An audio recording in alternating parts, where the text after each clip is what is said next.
Imagine being a woman in the 1600s and having to defend your entire kingdom against the Portuguese. And instead of running away, you decided to fight them for more than 30 years. This is the true story of Queen Nziga of Angola. In the 1600s, the Portuguese were expanding their control in what is now called Angola.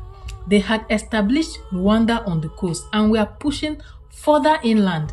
They wanted lands, power, control of the trade in enslaved Africans, and one of the African kingdoms standing in their way was Ndogo, ruled by the Mbudu people. Nziga was born into the royal family of Ndogo.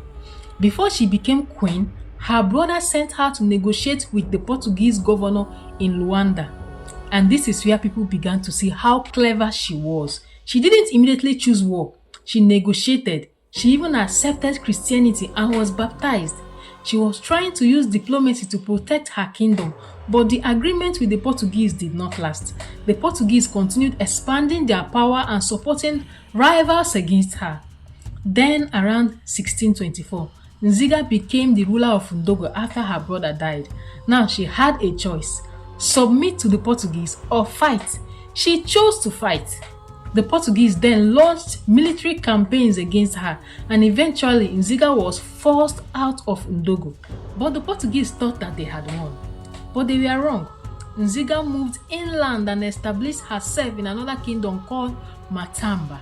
And instead of giving up, she rebuilt her power. She gathered warriors, she formed alliances, she welcomed people who had escaped Portuguese-controlled areas, and she continued attacking Portuguese positions. Nziga was not only a warrior, she was also a master of diplomacy. When she needed an ally, she looked for one. In the 1640s, she formed an alliance with the Dutch, who were also fighting Portuguese in Angola. For a time, this gave her more military support, but the war was extremely difficult. The Portuguese eventually returned to Luanda, and Nziga had to continue her resistance from Matamba. Still, they could not simply make her surrender.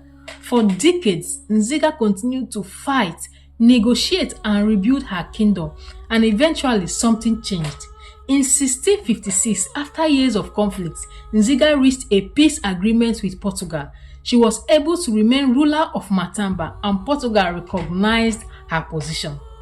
A woman who had spent decades resisting one of Europe's powerful colonial empires was still sitting on her throne. Nziga continued ruling until her death in 1663, when she was more than 80 years old. She was never captured by the Portuguese.